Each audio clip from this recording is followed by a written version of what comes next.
네, 오늘 누가복음 15장에 있는 말씀은 다른 복음서에는 없는 잃어버린 자에 대한 하나님의 그 마음. 그래서 누가복음 15장에는 세 가지 비유가 나오는데 다 잃어버린 것입니다. 양을 잃어버렸는데 그 잃어버린 양은 본인 스스로가 못 돌아오는 거. 그래, 찾아야 되는 거. 두 번째는 드라크마인데 드라크마도 자기 발로 못 돌아오는 거, 찾아야 되는 거. 그런데 이제 두 아들의 비유를 얘기를 했는데 아들은 스스로 돌아오는 거. 여기에서 세 사람이 나옵니다. 아버지, 큰아들, 돌아오는 아들. 그런데 많은 사람들이 그 탕자의 얘기 속에서 무엇을 가장 많이 강조하나 봤더니 아버지의 사랑을 많이 강조하더라고요.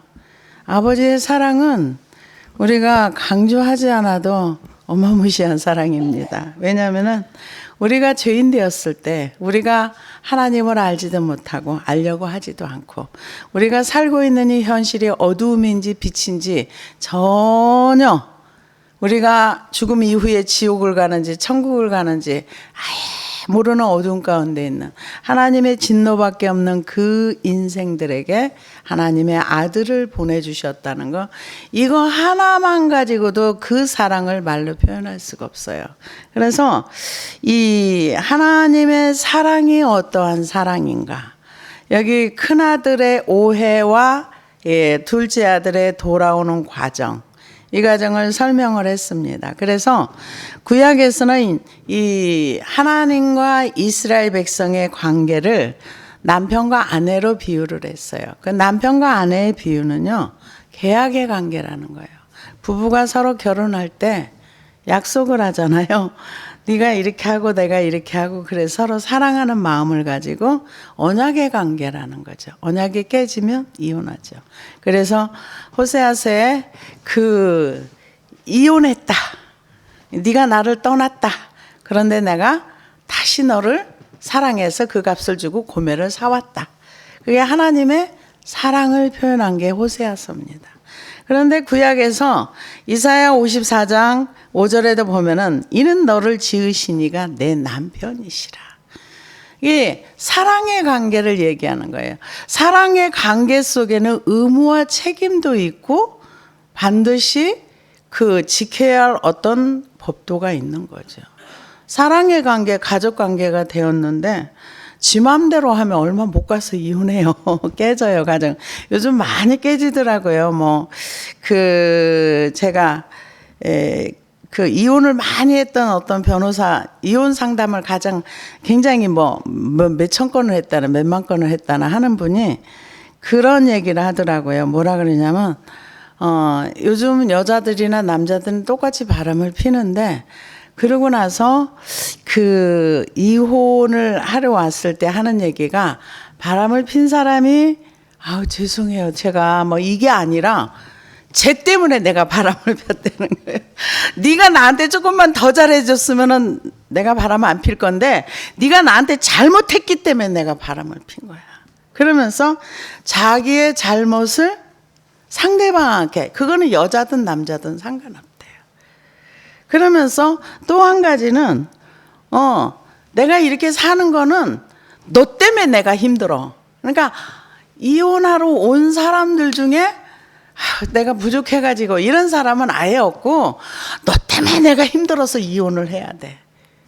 그래서 이제 내용을 이렇게 듣다 보면은 진짜 남자가, 여자 쪽의 얘기를 듣다 보면 남자가 잘못한 것 같고 남자 쪽의 얘기를 듣다 보면 이제 나중에는 이제 쌍방을 불러서 이렇게 얘기를 같이 사는 사람이 너무 힘들었겠구나. 그런데 힘든 사람이 이혼 소송을 한 게 아니라 힘든 게 한 사람이 이혼을 하자고 온다. 신기한 세상 속에 살아요, 이러면서 이런 얘기를 하는 걸 봤는데, 구약에서도 마찬가지예요. 하나님과 이스라엘 백성의 결혼의 관계, 아내와 남편의 관계라는 것은 언약의 관계를 얘기해요. 그래서 언약의 관계가 맺어졌을 때는 의무와 책임과 그 또한 자기가 해야 할 일을 해야만 되는, 근데 요즘은 그래야 권리도 나오거든요. 사람들이 의무와 책임은 하지 않고 권리만 주장해요. 이게 큰 병폐죠.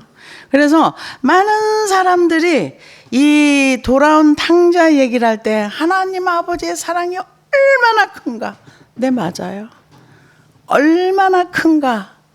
우리가 생각할 수 없는 세계의 하나님이세요. 왜 그러느냐? 그래서 구약에서는 에레미야에서도 하나님께서 에레미야 3장 14절에도 이스라엘 백성들을 돌아오라 그랬어요. 그 여호와의 말씀이니라 배역한 자식들아 돌아오라 나는 너희 남편임이라. 그러니까 죄를 짓고 떠나도 돌아오라. 하나님은 우리에게 돌아오라고 가르칩니다. 그러고 나서 신약에 와서는 예수님이 뭐라 그랬냐면은 우리가 주기도문을 드릴 때도 하늘에 계신 우리 아버지여 그랬잖아요. 하나님과 우리의 관계를 아버지와 자녀의 관계로 이렇게 말씀을 하셨어요. 그래서 이 아버지와 자녀의 관계는 이게 언약의 관계처럼 깨어지는 그런 관계가 아니죠. 그런 관계가 아니고 이제 하나님께서 우리를 자녀로 부르셨다 이렇게 얘기를 하는데 근데 이 누가복음 15장 1절에 보면은 모든 세리와 죄인들이 말을 들으려 가까이 나오니 바리새인과 서기관들이 수군거려 이르되 이 사람이 죄인을 영접하고 음식을 같이 먹는다 하더라. 그러니까 아버지와 아들의 관계라고 이렇게 얘기를 했는데 그 아버지와 아들의 관계 속에서 아버지를 믿지 못하는 그런 부분들이 이제 굉장히 많이 있을 수 있습니다. 그래서 오늘 누가복음 15장에서는 아버지를 모르는 큰아들, 또 둘째 아들도 마찬가지죠. 그래서 성경 내용을 보다 보면 하나님은 공의의 하나님이다 이렇게 얘기를 해요. 공의라는 건 뭐예요? 죄를 지으면 죄에 대한 형벌을 당연히 받는 거죠.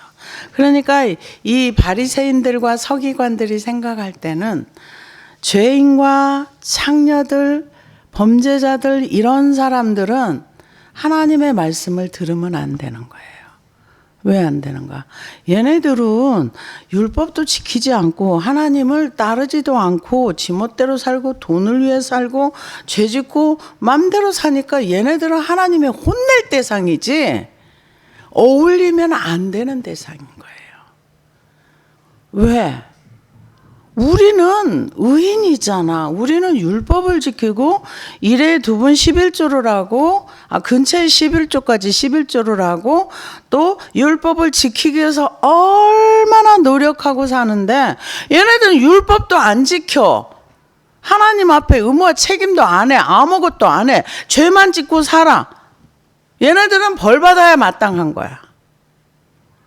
벌 받아야 마땅해. 얘네들은 하나님 앞에 나오면 안 되는 존재들이야. 이런 인식이 바리새인들과 서기관 머릿속에 많이 있었던 거예요. 그러니까 지금 이 하나님의 말씀을 듣기 위해서 바리새인과 서기관들은 뭐를 시작부터 했느냐 하면은 어떻게 해서든지 예수님을 흠잡아 가지고 죽이려고 하는 시기 질투가 있었고, 그리고 바리새인들 말고 세리와 죄인들은 와서 말씀을 듣고 예수님을 믿는 거예요. 근데 여기에 보니까 이 불편한 거예요. 누가 불편해? 세리와 바리새인들이 같이 이렇게 있는 자체가 불편한 거예요. 바리새인들이 세리를 보면 불편하고 죄인들을 보면 불편하고. 왜? 얘네들은 하나님의 진노를 받아야 마땅한 애들이야. 메시아가 온다는데 이분이 뭐 메시아 어쩌고 저쩌고 얘기를 하는데 죄인과 세리들을 위해서 메시아가 왔다는 거는 받아들일 수가 없어. 우리 의인들을 위해서 왔다면 몰라도. 근데 예수님은 뭐라 그래요?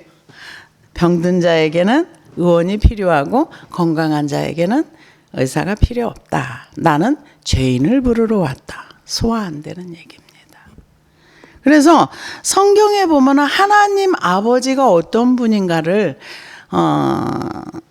말씀을 해놨는데 어떤 분인가 바리새인들과 서기관들은 알고 싶지 않아요. 왜? 율법을 지키기도 너무 바쁘거든요. 그걸 따라가기도 너무 힘들거든요. 그러니까 구약의 하나님이 뭐라고 말씀했는지 별 관심이 없는 거예요. 에스겔 18장 21절에 23절을 보면은 그러나 악인이 만일 그 행한 모든 죄에서 돌이켜 떠나 내 모든 율례를 지키고 법과 의를 행하면 정령 살고 죽지 아니할 것이라.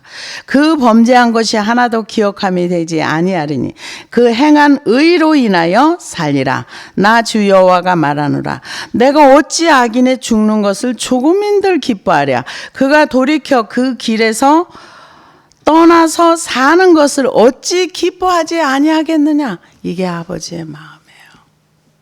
근데 바리새인들과 서기관들은 하나님의 용서라는 걸 몰랐던 거예요. 누가 그런 얘기를 하더라고요. 하나님의 사랑의 하나님이고 용서의 하나님이라는 게 증명되는 게 뭐냐. 지금 이스라엘 땅에 이스라엘이 존재한다는 자체가 하나님의 사랑이다. 왜? 하나님이 공의대로 심판했으면 벌써 다 사라졌다는 거죠. 그 민족 자체가 사라졌다는 거죠. 근데 하나님이 신실하시기 때문에 그들을 용서하시고 또 긍휼히 여기시고 또 불쌍히 여기셔가지고 지금 현재까지 보존하게 하신 게 하나님의 사랑이다 얘기하는데 동의되더라고요. 그래서 에스겔 33장 11절에서 쭉 보니까 주 여호와의 말씀에 나의 삶을 두고 맹세하는 나는 악인이 죽는 것을 기뻐하지 아니하고 악인이 그 길에서 돌이켜 떠나서 사는 것을 기뻐하노라. 이스라엘 족속아 돌이키고 돌이키라. 너희 악한 길에서 떠나라. 어찌 죽고자 하느냐 하셨다 하라. 만일 악인이 돌이켜 그 악에서 떠나 법과 의대로 행하면 그가 그로 인하여 살리라. 그러나 너희가 이르기를 주의 길이 공평치 않다 하는도다. 이스라엘 족속아 내가 너희의 각기 행한 대로 심판하리라 하시니라. 하나님은 악인이 돌이켜서 하나님 앞에 법과 의를 행하고 살기를 원하는데 이스라엘 백성들이 하나님을 볼 때 하나님은 공평하지 않아. 하나님은 불공평한 하나님이야. 근데 하나님에 대한 오해가 이 신약 곳곳에 많이 나와요.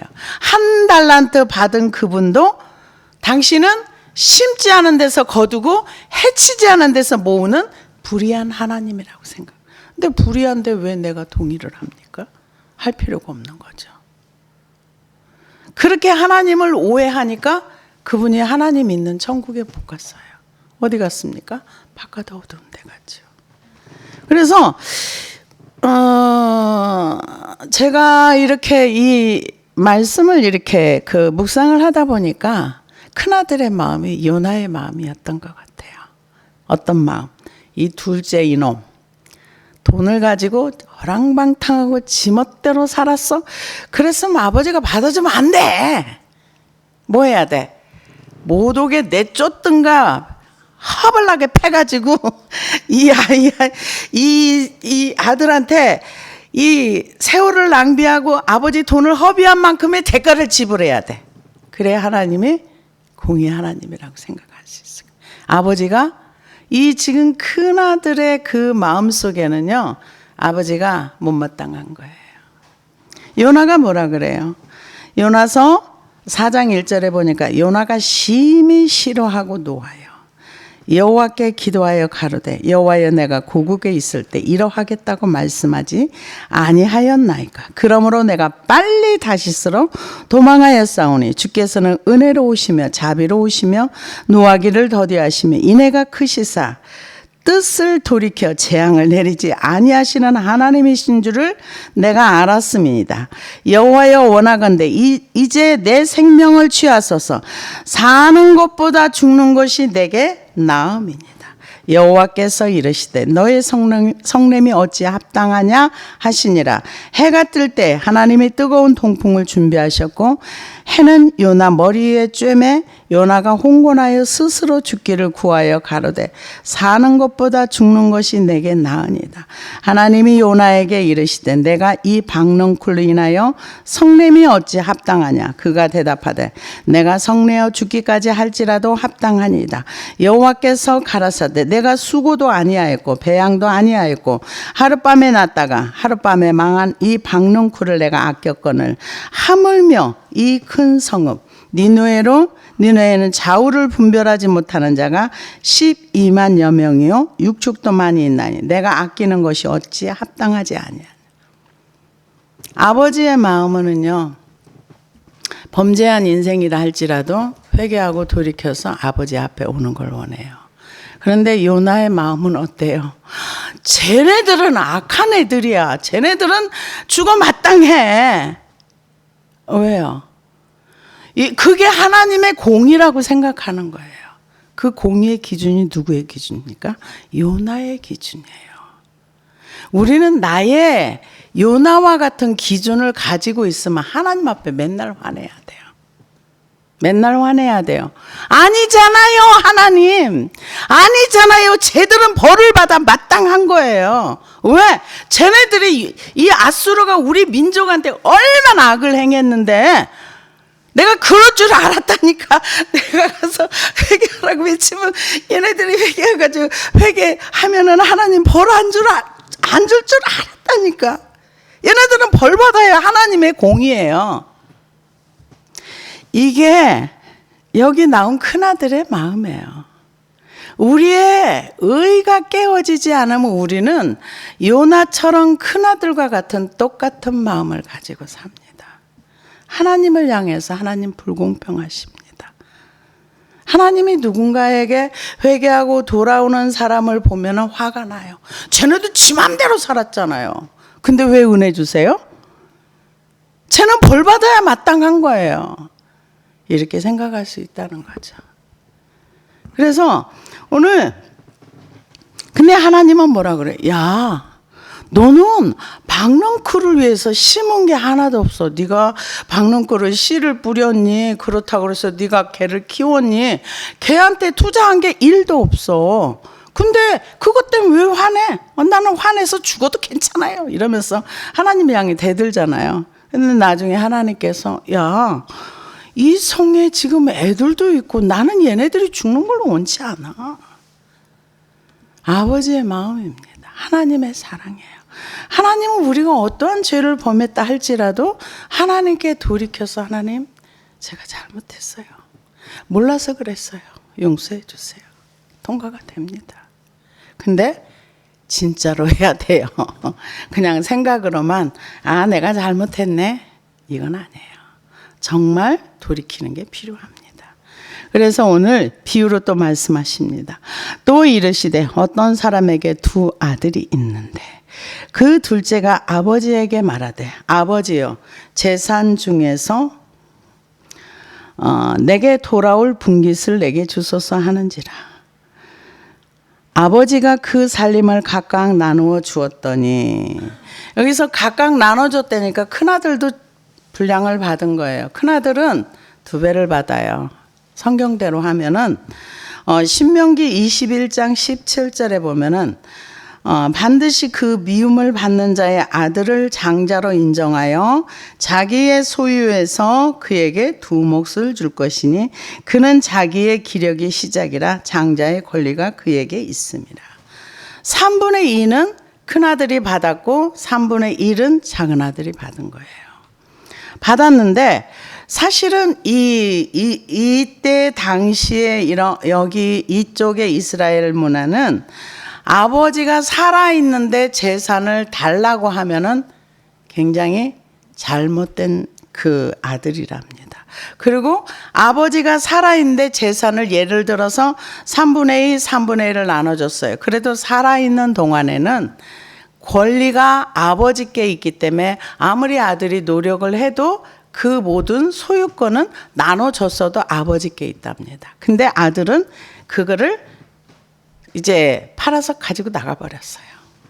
그 후 며칠이 못 되어 둘째 아들이 재물을 다 모아가지고 먼 나라에 가 거기서 허랑방탕하여 그 재산을 낭비하더니, 그러니까 이 아들이 아버지를 떠나려고 준비를 오래 했던 거예요. 오래 해가지고 언제든지 기회만 되면은 아버지를 떠날 생각을 하고 준비를 하고 있다가 결정적으로 아버지가 안 주면은 못 갈 텐데 마침 준다고 하니까. 근데 제가 이번 이 말씀을 이제 하도 이제 유명한 말씀이니까 좀 들어봤어요. 그랬더니 이런 말씀을 좀 하시는 분도 계시더라고요. 뭐라고 말하냐면은 아버지는 아들이 달라 하면 당연히 줘야 할 의무와 책임이 있다. 우리가 아들이기 때문에 뭐든지 달라고 하면은 아버지는 당연히 줘야 된다. 여러분, 하나님이 우리에게 빚진 거 없어요. 당연히 주는 거 아닙니다. 근데 그런 얘기를 하더라고요. 그래서 이런 얘기를 들으면 뭔가 사람들이 구할 때 내놔! 이런 식으로 할 수도 있겠구나. 이 생각이 들어가더라고요. 맡겨놓은 것처럼 이게 지금 아버지가 안 주면 그만인 거예요. 근데 아버지가 줬어요. 그런데 그거를 가지고 다른 나라로, 한마디로 말하면 이민 가버린 거죠. 그래서 그 후 며칠이 못 되어 둘째 아들이 재물을 다 모아가지고 먼 나라에 가 거기서 허랑방탕하여 그 재산을 낭비하더니, 옛날에 이제 돌아온 탕자 비유를 하면은요, 이제 연극을 많이 했어요. 연극을 하면 어디에 딱 포커스를 맞추냐면 허랑방탕하고 술 마시고 노는 요쪽에 딱 포커스를 맞춰가지고 탕자 하면 노는 거. 이게 머릿속에 각인될 정도로 옛날에 연극 같은 거 많이 하면 그랬었어요. 근데 실제로 허랑방탕하여 그 재산을 낭비하더니 다 없앤 후에 그 나라에 흉년이 크게 들어 그가 비로소 궁핍한지라. 가서 그 나라 백성 중 한 사람에게 붙여 사니 그가 그를 들로 보내어 돼지를 치게 하였는데 그가 돼지 먹는 쥐염 열매를 배를 채우고자 하되 주는 자가 없는지라. 쥐염 열매라는 건 뭐냐면은 구주 콩나무과에 속하는데요. 8cm에서 30cm까지 그 되는 이렇게 열매가 열리는데 그 안에 열매들이 있는데 거의 콩 비슷하답니다. 그래서 세례 요한도 이거를 먹었다는 학설이 있답니다. 그래서 이게 약간 달짝지근하고 그냥 먹을만 하대요. 근데 이거를 이제 이 사람은 지금 돼지하고는 상극이에요. 근데 돼지를 칠 정도로 아주 바닥에 떨어진 거죠. 바닥에 떨어져서 그가 돼지 먹는 쥐염 열매를 배를 채우고자 하되 주는 자가 없는지라. 국어라는 신세까지 내려간 거죠. 그래서 그 사람이 이제 동물의 사료조차 먹을 수 없는, 이게 돼지의 쥐염 열매를 먹는데 그거 동물의 사료도 못 먹을 정도로 지금 이제 밑바닥을 치게 된 거죠. 이제 배고픈 상태로 들어간 겁니다. 그래서 이제 이에 스스로 돌이켜 이르되, 여기서 스스로 돌이켜라는 그 단어는요, 이게 에이스 헤어 아우툰 엘톤이라는 단어를 쓰는데 이는 무슨 뜻이냐면은 돌아왔다, 정신을 제대로 차린 걸 말한답니다. 그러니까 그 배고픔 속에서 지정신이 돌아왔다는 거죠. 그래서 우리가 하나님께로 돌아가는 거는 스스로 돌이키는 겁니다. 누가 우리를 강제로 돌이킬 수가 없습니다. 이 사람이 지금 탕자가 회개하게 된 동기는 배고픔과 가난과 비참하게 낮아진 상태에서, 더 낮아질 수가 없을 만큼 낮아진 거죠. 그래서 스스로 돌이켜서 이르되 내 아버지에게는 양식이 풍족한 품꾼이 얼마나 많은가. 나는 여기서 줄여 죽는구나. 이제 굶어 죽는구나. 이제 내 삶은 여기서 끝이다. 그런데 만약에 이 둘째 아들이 여기서 끝이야. 절망했으면 끝인데 진짜 끝나는 거예요. 근데 과거를 돌이켜보면서 우리 아버지 집에는 내가 이렇게 살면 안 되는데 우리 아버지 집에는 품꾼도 배부르게 넉넉하게 먹고 사는데 내가 이러고만 있으면 여기서 나는 이제 완전히 끝나는구나 이렇게 생각하고 이제 돌이켜서 이제 일어나서 가려고 합니다. 내가 일어나. 그러니까는 정신을 차리고 행동하는 거죠. 일어나 아버지께로 가서 이르기를 아버지 내가 하늘 아버지께 죄를 지었사오네. 자기가 스스로 깨닫고 돌아가기로 결정하는 거 자기가 하는 거예요. 누가 강제로 돌이킬 수가 없습니다. 그래서 스스로 돌이키고 죄가 뭔지를 아는 거예요. 근데 요즘은 구원의 얘기를 많이 합니다. 그래서 한 번 구원 영원하다고 얘기를 해요. 한 번 구원받고 변절되지 않고 가면은 그냥 꾸준하게 신앙생활하면은 아무 문제 없이 천국 가는 거 아무 문제 없어요. 말씀 순종하면서 따라가면 아무 문제 없어요. 근데 중간에 이제 변절이 되거나 이제 믿음이 파손되거나 그런 일이 일어나면 안 되겠죠. 그래서 구원이라는 거는 우리의 구원은 죄로부터 구원이에요. 지옥으로부터 구원이에요. 그래서 예수님을 알아가면 질병으로부터도 자유케 되고 죄로부터도 자유케 되고 우리를 묶어놓는 그런 어떤 여러 가지 그 감옥에서 자유케 되는. 그래서 저도 이번에 기도하다 보니까 저도 모르는 그 시간들이 이 질병이라는 곳에 딱 묶여 있더라고요. 묶여가지고 움직일 수 없는 그런 상황. 근데 전혀 눈치를 못 챘어요. 왜 눈치를 못 채는가? 그냥 일반 활동하는 데는 별 그렇게 크게 지장이 없었기 때문에 눈치를 못 챘는데, 외부에서 누군가가 이제 자꾸 만나자고 하면은 그게 너무 힘들어요, 마음이. 왜 힘드느냐? 만나고 오면 내가 너무 힘드니까 그냥 그 자체가, 내가 완전히 여기에 묶여가지고 움직일 수 없는 그런 상태였구나. 근데 그러한 문제들을 예수님께 가지고 나가면 온전한 자유가 오는 거예요. 그래서 진리를 알지니 진리가 너희를 자유케 하리라. 이거는 문제를 가지고 나가지 않은 사람은 절대 자유가 뭔지를 모릅니다. 그 문제가 예수님께로 완전히 넘겨졌을 때 우리가 쉼을 얻고 예수님의 겸손을 배울 수가 있는 것입니다. 그래서 지금 죄가 뭔지를 알았어요. 내가 아버지 집을 떠난 게 죄라는 걸 알았어요. 내가 지금 이 상황이 왜 왔는가? 내가 아버지 집을 떠나고 아버지의 재산을 내 거라고 생각하고 낭비한 게 죄구나 깨달은 거예요. 아버지가 아직 살아있거든요. 그러고 나서 이제 회개할 거를 이제 생각하고 가는 거예요. 무슨 회개? 내가 일어나 아버지께로 가서 이르기를 아버지 내가 하늘과 아버지께 죄를 지었사오니 자백하는 거죠. 지금부터는 아버지의 아들이라 일컬음을 감당하지 못하겠나이다. 나를 품꾼의 하나로 보소서 하리라 하고. 그러니까 이제 아들의 자리를 감히 말할 수 없다는 거죠. 왜? 내가 죄를 많이 졌어. 아버지가 아직 살아계시는데도 그 재산을 다 가지고 다 탕진하고 이제 완전히 거지가 됐으니까 아버지의 아들의 체면이 말이 아닌 거야. 그리고 배고프고 힘들고 바닥으로 떨어졌고. 그래서 이제 아버지한테 가가지고 나는 아버지라고 부르기도 어려워요. 나를 이제 품꾼의 하나. 그냥 하루 쓰다가 버려도 괜찮으니까 나를 써주세요. 그리고 가야 되겠다. 완전히 낮은 마음을 가지고 아버지께로 갑니다. 이에 일어나서 이게 머리로만 가면 안 되는 거예요. 몸이 가야 되는 거예요. 몸이 움직여야 되는 거예요. 회개는 몸이 움직이는 거예요.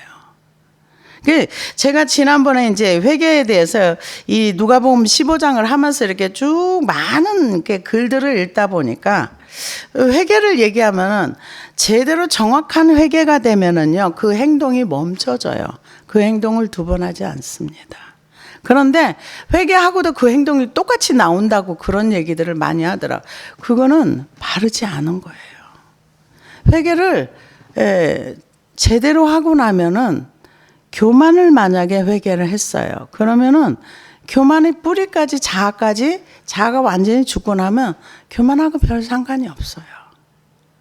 예를 들어서 뭔가 교만이 죽었어. 그런데도 누가 뭔가 이상한 행동을 해. 그러면은 잠깐 기도하면 끝나요. 그래서 날마다 나는 죽노라 했던 거가 어떤 그런 부분들을 이제 기도를 하다 보니까 알게 되는. 그래서 이 회개를 했는데도 옛날 행동이 똑같이 나온다. 이런 얘기들이 꽤 많더라고요. 그런데 절대 그렇지 않습니다.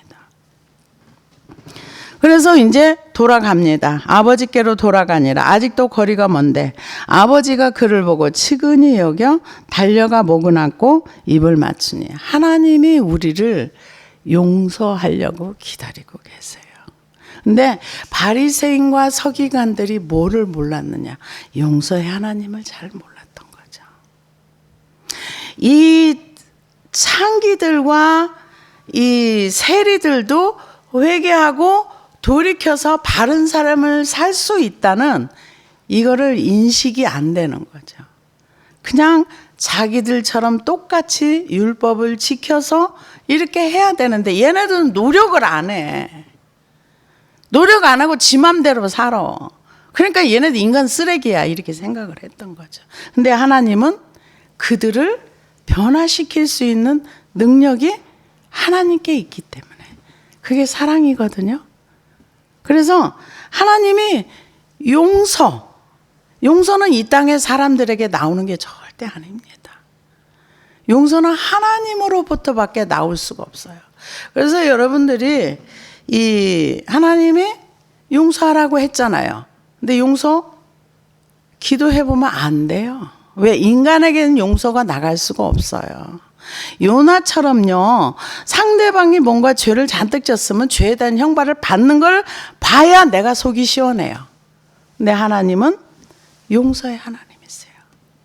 그래서 받아줍니다. 불쌍히 여기고. 그리고 아직 거리가 먼데 아버지가 그를 보고 측은히 여겨 달려가 목을 안고 입을 맞추니. 아들이 이르되 아버지 내가 하늘과 아버지께 죄를 지었사오니 지금부터는 아버지의 아들이라 일컬음을 감당하지 못하겠나이다. 하나님 잘못했어요. 아버지 내가 너무 잘못했어요. 지금은 나는 아들이 아니에요. 나는 내가 너무 아버지 앞에 죄를 져서. 근데 하나님은 죄 졌다는 말을 하기 전에 이미 와서 끌어안고 품어 안아줬어요. 안아줬어요. 우리가 마음으로 하나님께로 돌이키면 하나님은 항상 용서해 주세요. 그게 사랑입니다. 그래서 아버지는 종들에게 이르되 제일 좋은 옷을 내어다 입히고. 제일 좋은 옷은 그 애굽의 요셉이 총리가 되었을 때 바로가 하사한 물품과 같이 그런 그 옷이랍니다. 그래서 그 집에서 첫 번째 옷이라는데 고대 근동에서는 큰 영예를 상징한답니다. 그래서 당시에 좋은 일, 큰 일을 하면은 옷을 이렇게 하사했답니다. 그래서 그 좋은 옷을 입혔다는 것은 아들의 죄를 탕감해 줄 뿐만 아니라 아들로서 권위를 회복시켜 줬다는 거.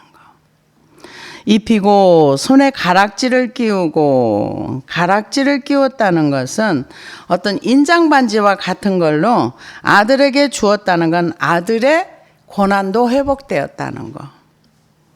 그러고 나서 신을 신기라. 이 신도 옛날에 종들은 신을 신지 않았답니다. 그러니까 아버지께로 돌아가서 회개하고 자복하고 잘못했다고 싹싹 비니까 하나님께서 회복을 다 시켜준 거예요. 신발을 신겨줬어요. 신을 신기라.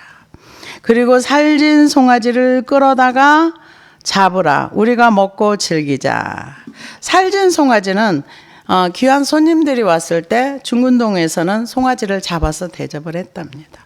그러니까 그러면서 아버지가 뭐라 그러니까 이 내 아들은 죽었다가 다시 살아났으며 내가 잃었다가 다시 얻었노라 하니 그들이 즐거워하더라.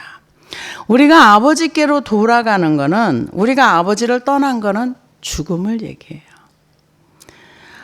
아담이 하나님을 떠난 거는 이미 영으로는 죽었습니다. 말씀을 불순종한 건 죽었어요. 근데 우리는 불순종을 참 가볍게 생각합니다. 누구 얘기가 아니라 제가 그랬습니다. 그런데 죽었다가 다시 살아났다. 맞아요. 그 아들은 이미 집을 나가면서 아버지의 인연을 끊으려고 생각하고 나간 거예요. 그래서 자기 권리를 주장하고 나갔던 거죠. 그래서 하나님을 떠나면 우리는 죽음입니다. 근데 다시 살아났다. 내가 잃었다가 다시 얻었노라 하니 그들이 즐거워하더라. 마다들이 밭에 있다가 돌아와 집에 가까이 왔을 때 풍악과 춤추는 소리를 듣고 한 종을 불러 이르되 이 무슨 일인가 물은데 대답하되 당신의 동생이 돌아왔음에 당신의 아버지가 건강한 그를 다시 맞이하게 됨으로 인하여 살진 송아지를 잡았나이다 하니라. 하니 그가 노하여 들어가고자 하지 아니하거늘 아버지가 나와서 권한대 아버지께 대답하여 이르되 내가 여러 해 아버지를 섬겨 명을 어김이 없거늘 내게는 염소 새끼라도 주어 나와 내 벗으로 즐기게 하신 일이 없더니 아버지의 살림을 창녀들과 함께 삼켜버린 이 아들이 돌아오매 이를 위하여 살진 송아지를 잡으셨나이다. 아버지가 이르되 예 너는 항상 나와 함께 있으니 내 것이 다 내 것이로되 이 내 동생은 죽었다가 살아났으니 내가 잃었다가 얻었기로 우리가 즐거워하고 기뻐하는 것이 마땅하다 하니라. 큰아들한테는 마땅하지 않아요. 왜 마땅하지 않습니까? 아버지가 이 아들을 혼내거나 내쫓아야 마땅한 거예요. 받아주면 안 되는 거예요. 그게 큰아들의 공입니다. 큰아들이 생각할 때는 아버지가 불의한 아버지예요. 왜 불의한가? 자기는 머슴처럼 열심히 의무와 책임으로 밭에서 일하고 열심히 아버지를 섬기고 말씀을 거역한 적이 없어. 그런데 나한테는 아버지가 송아지는커녕 염소 새끼, 송아지하고 염소하고 가격 차이가 엄청납니다. 염소 새끼 한 번 줘서 너 좀 마음대로 놀아봐라 한 번도 한 적도 없으면서 실컷 지 멋대로 살다 오고 지 맘대로 살다 오고 하나님 아버지 거를 탕진한 아버지 재산을 탕진한 이 아들을 송아지를 잡고 잔치를 해줘? 이건 불의한 분이에요. 불의한 분이에요. 근데 아버지가 뭐라고 얘기합니까? 내가 잃었다가 얻었기로. 우리가 즐거워하는 것이 즐거워하고 기뻐하는 것이 마땅하다. 너 당연한 걸 해야 돼. 지금 그 얘기죠. 근데 큰아들은 지금 아버지가 뭐라 그래요? 내 것이 다 네 거다. 그 큰아들이 열심히 노력을 하면은 만약에 여기서 얘기로 하자면 아버지 돌아가신 그 재산은 다 자기 거예요. 두몫이잖아요. 다 나눠줬다고 했잖아요. 우리가 주를 위해서 하는 거 나중에 아버지 나라 그 아버지 그거 안 가지세요. 다 일한 사람들 일한 만큼 상을 준다고 했어요. 근데 생색을 내죠. 주를 위해서 뭔가를 했다고. 주를 위해 하는 게 아닙니다. 주의 영광을 위해서 우리가 사는 것이 마땅한 거죠. 그래서 우리가 여기 큰아들의 자기의 의의를 한번 보십시오. 큰아들의 생각할 때는 아버지가 불의한 거예요. 왜 불의해요? 받아주지 말아야 되는 거고 혼내야 되는 거고 잔치하면 안 되는 거예요. 우리가 하나님에 대한 오해가 굉장히 많이 있을 수 있습니다. 저 사람은 아무것도 안 하고 맨날 그랬는데 왜 하나님 복을 줘? 근데 우리의 기준이에요. 그 영혼이 어떻게 되든 우리가 누구도 구원시킬 수 없고 누구도 어떻게 할 수 있는 능력이 우리에게는 없어요. 그래서 그 아버지가, 예수님이 우리에게 하는 얘기가 뭐래요? 내 동생은 죽었다가 다시 살아났으며, 우리가 아버지의 일을 하려면은 요나와 같은 나의 의가 깨져야 됩니다. 내가 옳다는 거, 내 기준이 맞다는 거. 이 죄를 짓고 벌을 받고 이거는 공이라고 우리가 말해요. 내가 안 해도요, 하나님이 나중에 다 하세요. 그래서 그 시편에 보면은 하나님은 매일 분노하시는 하나님이라고 그랬어요. 매일 분노하신다. 누구를 향해서? 회개하지 않는 사람들을 향해서. 심판은 하나님이 하는 거예요. 우리가 하는 거 아니에요. 근데 이 큰아들은 지금 아버지가 불의한 아버지예요. 왜? 둘째 아들이 허랑방탕하고 재산 탕진했으니까 받아주면 안 되는 거고 잔치하면 안 되는 거고, 그를 향해서 아들의 권위를 아들의 자리를 회복시켜주면 안 되는 거예요. 이게 큰아들의 자기만의 공이에요. 자기 기준이에요. 그게 기준이 안 깨지니까 하나님이 불의한 하나님이, 아버지가 불의한 아버지가 되고, 아버지와 화합이 안 되고 잔치에 참석도 안 하는 거죠. 화가 나서 못 하는 거죠. 그래서 우리가 이 말씀을 예수님이 왜 하셨겠어요? 바리새인과 서기관들을 향해서. 또 우리를 향해서 하시는 말씀이 있어요. 내 기준을 가지고 보다 보면은 하나님이 내 마음에 안 드는 건 너무 많을 수 있다는 거. 내 기준이 깨지면 아버지는 옳습니다. 아버지는 항상 옳습니다. 그 고백이 우리를 통해서 나와야 될 줄로 믿습니다. 기도하시겠습니다.